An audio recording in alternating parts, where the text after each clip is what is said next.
droite, après l'arrêt de la Cour constitutionnelle, votre figure se figure sur la liste de députés qui vont siéger pendant la 4e législature et un message à votre population qui vous a donné la confiance.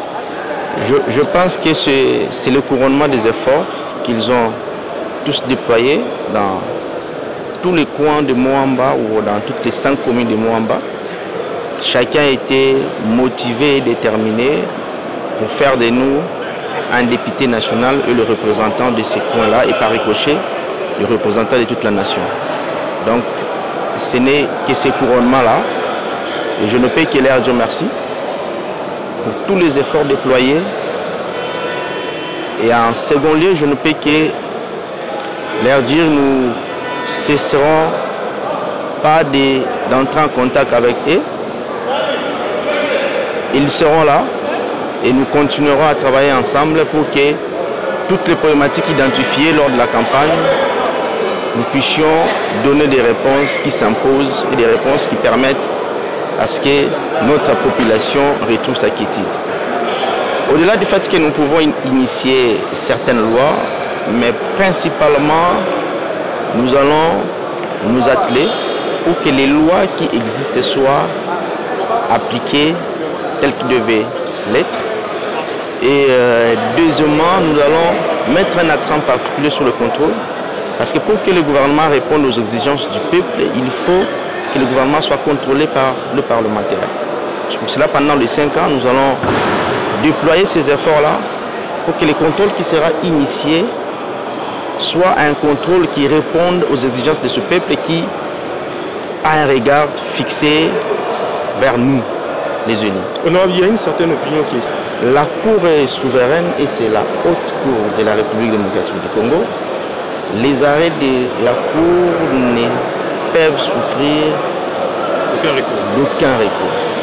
Et c'est le dernier recours. Quand la Cour se prononce, à l'instant même que la Cour s'est prononcée, ces arrêts-là doivent être appliqués. Appliqués, exécutés. C'est bien dit, merci.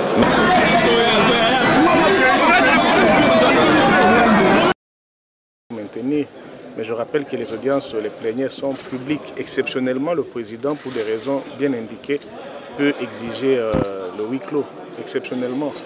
Mais nous sommes là pour le peuple, nous sommes les représentants du peuple. Pourquoi cacher au peuple ce que nous faisons? Je n'en vois pas le bien fondé. Quels sont les points que vous avez changés, qui étaient dans le règlement de la législature passée, le point sensible ou essentiel que vous avez amendé? Tout le rapport là, il y a beaucoup de points où je pense que dans 48 heures, si vous êtes là, vous serez là, vous verrez un peu les points qu'on a essayé de toucher pour améliorer. Le but, d'abord c'est un nouveau règlement, il faut le dire, même si on se base sur ce qui était la fois passée, mais on voit un peu les faiblesses du règlement ancien, voir comment on peut corriger une meilleure écriture. C'est cela au fait. Je pense que le débat sera assez intéressant pour voir un peu qu'est-ce qu'on a amélioré et qu'est-ce qu'on devrait améliorer qu'on ne l'a pas fait et quelle amélioration altère l'esprit même du Parlement. Vous verrez tout ça. Okay, merci beaucoup. Bon, c'était notre revendication et on plaidait pour que le moratoire, la peine de mort soit levée. Heureusement, ça a été levé. Nous félicitons le gouvernement congolais et nous félicitons tous ceux qui se sont impliqués. Vous savez, si nous avons encore la guerre à l'Est, c'est parce qu'on arrête le fauteuil des troubles de l'Est, les gens qui tuent, qui pillent, qui violent. Et quand ils arrivent ici, on les libère, on les laisse libres. Mais comme le moratoire est levé, tous ces gens seront, si ce sont des militaires, seront fusillés. Et si ce sont des civils, seront pendus. Et nous soutenons ça pour mettre fin, définitivement fin à la question de l'Est. Vous avez vu un ancien président de la CENI aller aux côtés des terroristes. D'office, il devient aussi terroriste. Ce que nous demandons, c'est de voir nos forces de défense attraper Corneille Nangaa et qu'on le présente ici et qu'on commence par lui.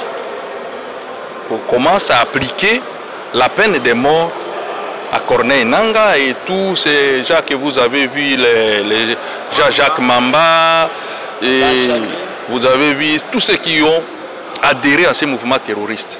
Quand on va commencer à les fusiller ici publiquement, vous allez voir que la guerre va prendre fin. Et personne n'entrera plus dans ces mouvements-là pour commencer à tuer les Congolais. Alors, dans le cadre de cohésion nationale et de l'unité, est-ce que cette réalité tient debout?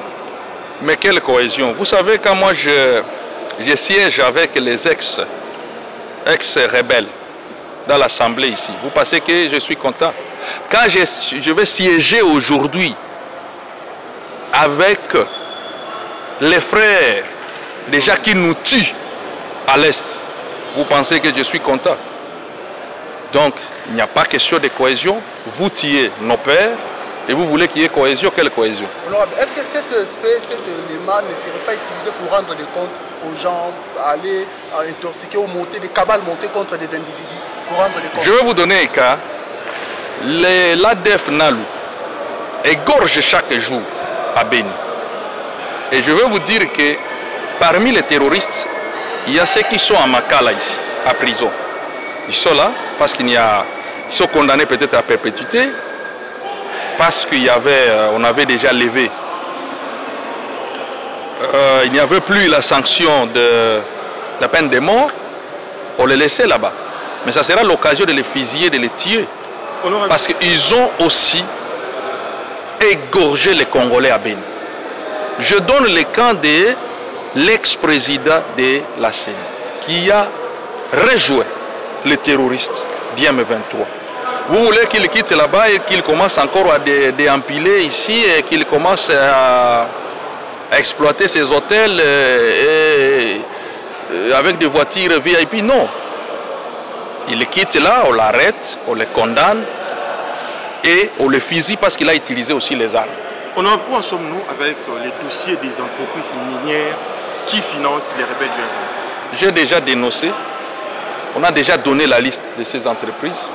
Et normalement, ce n'est pas à nous, c'est à l'autorité de prendre une décision disciplinaire pour arrêter l'exploit, pour déchoir d'abord leurs titres et arrêter le fonctionnement de ces entreprises qui financent la guerre.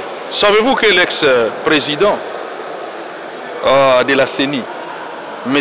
Corneille Nanga, aujourd'hui il est terroriste, qu'il avait des carrés miniers. Il a des fermes. Il avait des hôtels ici à Kinshasa. Vous voulez que ces hôtels, ces carrés miniers continuent à fonctionner? Nous avons déjà dénoncé, nous avons demandé à l'autorité compétente de prendre une décision exemplaire. Et comme maintenant, aujourd'hui, on va procéder à la fusillade en ce qui concerne les militaires, nous voulons que M. Nanga soit attrapé et soit fusillé publiquement. Et vous allez voir, la guerre là va se terminer. Très bien, merci beaucoup. Vous êtes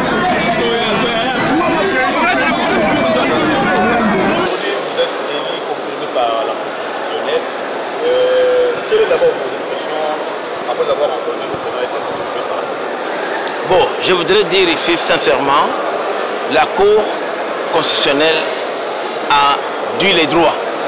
Vous savez que tout le monde a décrié la manière dont les élections législatives et provinciales, nationales, législatives nationales et provinciales ont été organisées.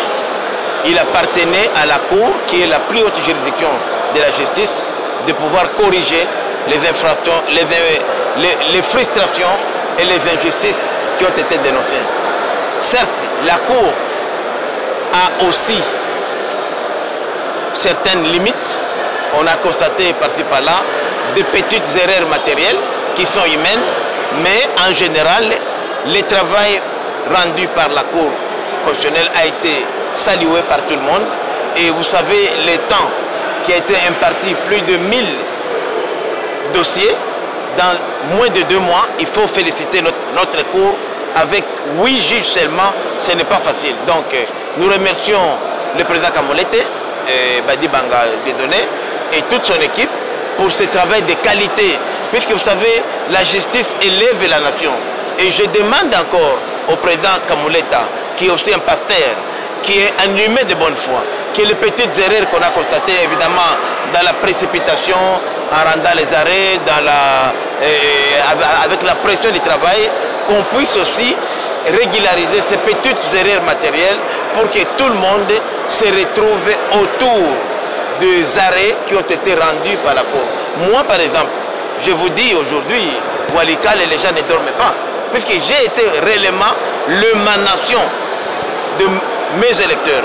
Les électeurs n'arrivaient pas à comprendre comment la personne la plus élue de la circonscription se retrouve en dehors de l'hémicycle.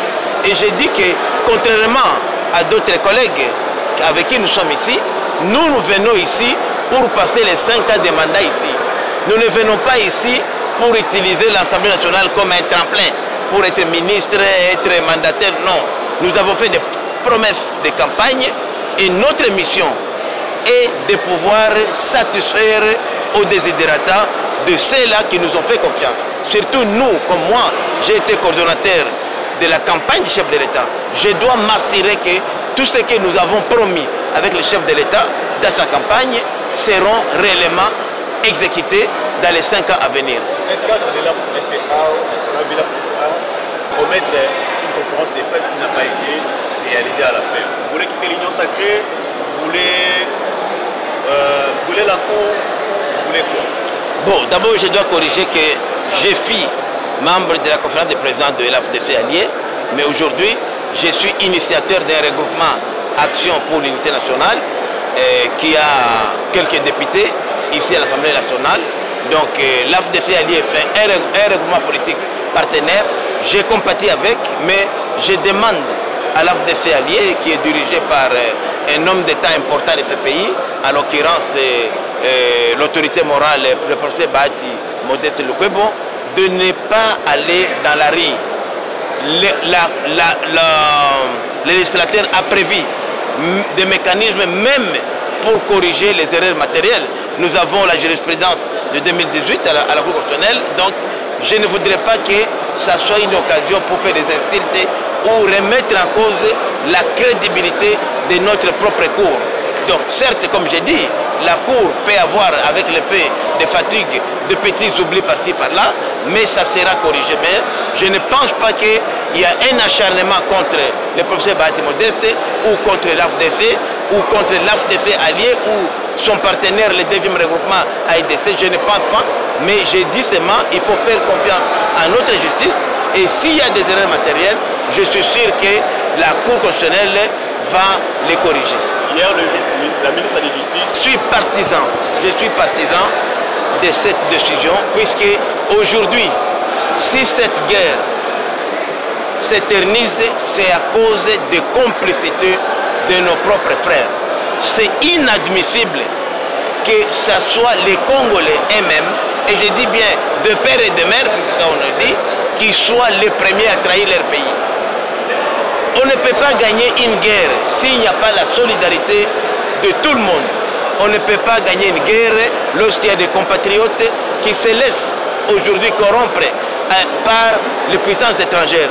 Et nous pensons que cela pourrait peut-être servir demain de moyen de pression sur tout cela qui croient qu'en prenant des gains personnels pourrait aujourd'hui enflammer le pays. Ce pays nous appartient à tous.